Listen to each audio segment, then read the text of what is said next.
Here we've got Blaupunkt SF and let me show you how to perform a hard reset on the following device. So at first, you have to open the list of all applications, then find and select the settings. Scroll down, find and select the backup and reset, and then click on factory data reset. Now you just have to be aware that this operation will reset all data from your device, including your Google account, system and app data, downloaded apps, music, photos, and all the other user data.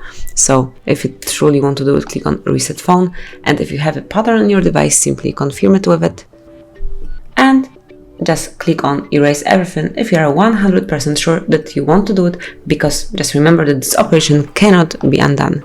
But if you want to do it, click on erase everything and just be patient.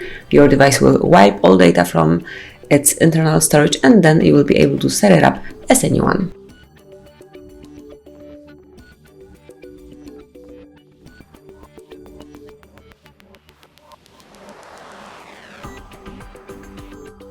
And that's it. As you can see, now you can set up your device from the beginning as anyone. Thank you for watching. Please subscribe our channel and leave the thumbs up.